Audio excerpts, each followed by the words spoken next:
me chamo Daniele, faço o curso de Eletricista de Manutenção, que é orientado pelo Vinícius Gonçalves Lopes. E hoje, juntamente com a Lívia, Roberta, Caroline e Ludmila, a gente vai apresentar o trabalho com o tema de elementos de manutenção elétrica.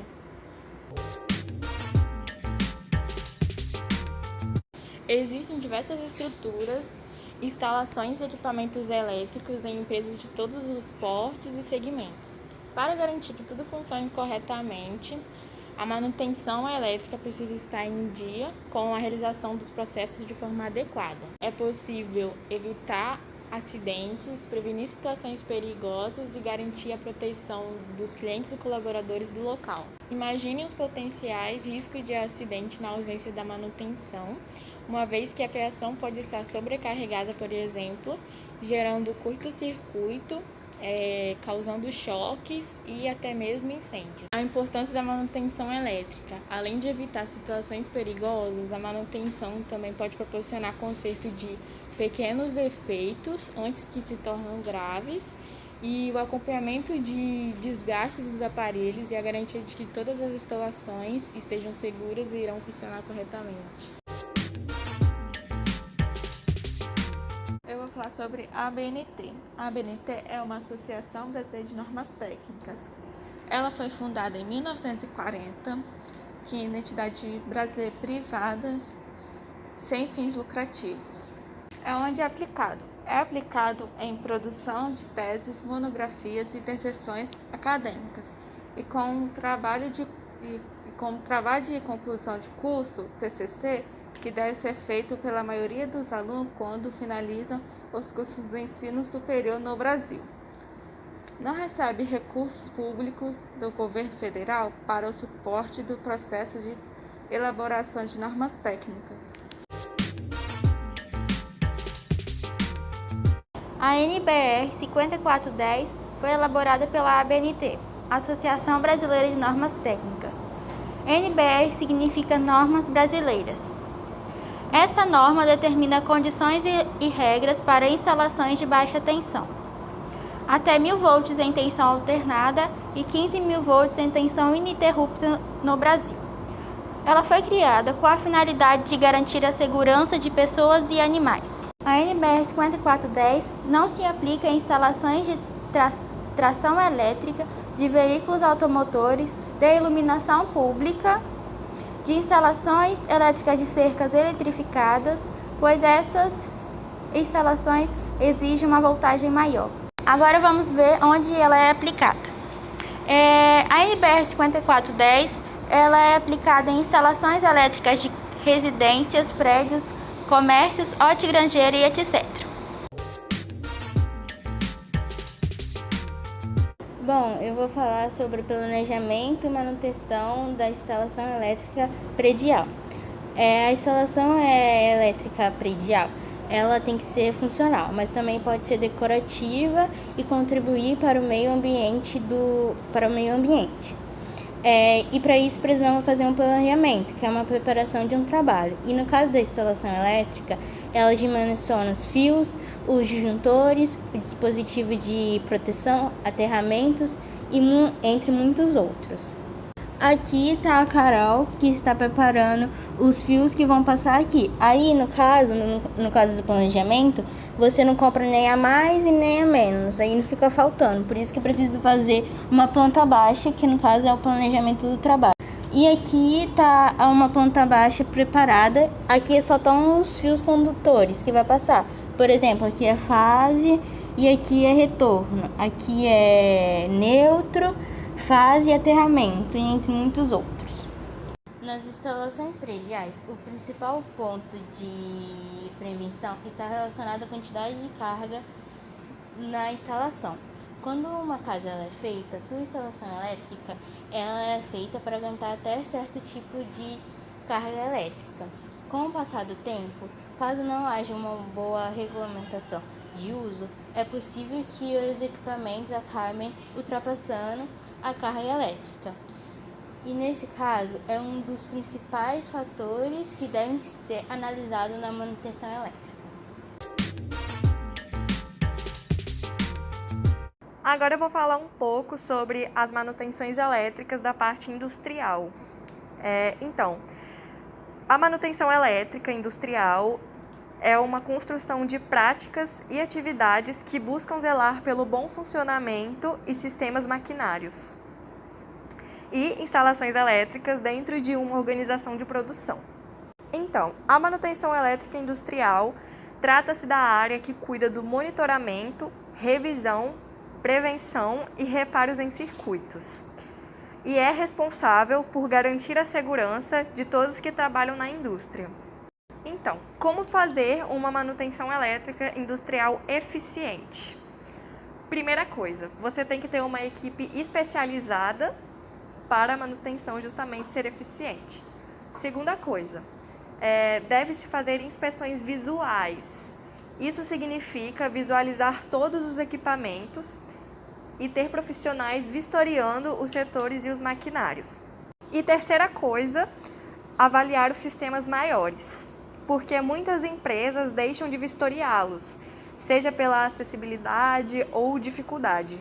Mas é imprescindível monitorar esses motores, pois são responsáveis por grande parte da produção. E por fim, vale a pena investir em manutenção elétrica industrial?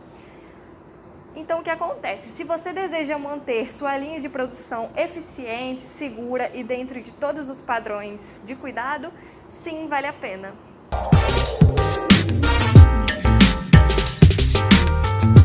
Olá, boa tarde. Hoje iremos tirar algumas dúvidas com o nosso instrutor Vinícius Gonçalves Lopes sobre elementos da manutenção. Boa tarde, Vinícius. Boa tarde, Dani. Tudo bem? Tudo. Bom, fala pra mim, Vinícius, quais as consequências de não se fazer as devidas manutenções no circuito? Bom, quando nós falamos de manutenção, sempre pensamos em algo que para de funcionar. Na verdade, tudo em um circuito elétrico é necessário que se faça ou um acompanhamento ou, obviamente, uma manutenção através de uma correção, substituição. Em primeiro caso, nós devemos pensar sempre na segurança, né? Um circuito elétrico ele pode causar vários tipos de acidente e ter impacto sobre o usuário do circuito. Segundo momento, evitar perdas materiais também. Não danificar o circuito ou os equipamentos que dependem dele, como eletrodomésticos, entre outros. Beleza. E com que frequência deve ser feita a manutenção? Então, a manutenção, dividida em 3 partes, nós temos, como eu expliquei, a corretiva, quando algo realmente para de funcionar. Então, ela vai acontecer sem períodos definidos. Temos também a manutenção preventiva e preditiva, que são especificamente manutenções periódicas ou quando parte daquele circuito ou aquele equipamento especificamente ele começa a apresentar uma falha de qualquer tipo. Não para de funcionar, mas apresenta uma falha. Quanto à instalação elétrica como um todo, em uma residência, nós devemos fazer uma revisão elétrica obrigatória a cada 30 anos de instalação. Então, Beleza. E quais acidentes podem acontecer se uma pessoa sem experiência nenhuma fizer uma manutenção elétrica? primeiro, a eletrocução. Existe o risco do choque elétrico, pois um leigo ele não entende o funcionamento do circuito, nem as grandezas que estão aplicadas ali. Pode desenvolver um princípio de incêndio elétrico. Nós temos alguns exemplos aí de acontecimentos recentes, que são incêndios causados por falhas elétricas, o incêndio que ocorreu no Museu do Rio de Janeiro. Existe uma suspeita também da Catedral de Notre Dame também. Então, são as duas principais preocupações caso você tenha alguém que muitas vezes é um curioso ou um profissional de outra área que define que vai fazer aquela instalação ou manutenção. Então, são os principais pontos que nos preocupam. Beleza. E qual a importância da NBR 5410 nas instalações elétricas? Bom, quando falamos das NBRs, falamos da ABNT, e temos que entender que quando se padroniza algo, além de poder trabalhar com qualidade, definir o que é qualidade, mensurar essa qualidade, nós também trabalhamos com segurança. E dentro da eletricidade, obviamente, não é diferente. nós temos a NBR 5410, que ela fala de instalações elétricas de baixa tensão. São aquelas instalações que nós fazemos até uma tensão de 1000 volts. Até então não se trabalha entrada de transformador, somente as saídas desses transformadores. A importância é, obviamente, conscientizar, sempre preservar a vida humana, né? Em primeiro lugar, o recurso humano é mais importante. Em segundo lugar, os bens materiais. Pois uma pessoa que não tem noção de segurança, especificamente com eletricidade, ela não só sofre o acidente com mais frequência, como pode ocasionar em terceiros. Qual a primeira medida que deve ser tomada ao se analisar uma máquina elétrica com pane e como preveni-la? Bom, a primeira coisa é realmente não utilizar essa máquina, né? Quando falamos de pane elétrica, depende muito da máquina, qual tipo de trabalho ela realiza, qual é a necessidade de se manter ela ligada dentro de uma indústria, analisando do ponto de vista da indústria, né? Uma máquina parada é prejuízo. Qual é o risco que ela oferece, risco de acidente, entre outros. E aí, criar, através de um planejamento, um plano de manutenção. Como será feita essa manutenção? No momento em que essa máquina estiver em manutenção, como será feito o trabalho dela? Outra máquina será colocada no local para substituir? Qual tipo de reparo? Quanto tempo demora para realizar esse reparo, ou troca, ou substituição? Pode ser recuperado? Ou deve ser adequado uma nova máquina, um novo equipamento no local? Então, são os primeiros pontos. Vamos dar um exemplo para ficar mais fácil. Se eu estou trabalhando com uma furadeira e eu começo a perceber que o cabo isolante que liga a furadeira, ele começa a se desgastar, ele recebeu algum tipo de corte, foi esmagado. Então, qual é o risco que eu tenho em trabalhar com essa furadeira? Pode fechar um curto-circuito, pode eletrocutar alguém, né? Não, mas às vezes a gente pensa em quem está utilizando, mas esse risco pode ser a terceiros. Pessoas que estão trabalhando com outra coisa, mas no mesmo local também podem sofrer. Então, no primeiro momento, analisar essa questão da segurança, se necessário, parar imediatamente e realizar o quanto antes possível for essa manutenção. Beleza, muito obrigada, Vinícius. O prazer foi meu. Essa foi a entrevista que a gente fez com o nosso tutor.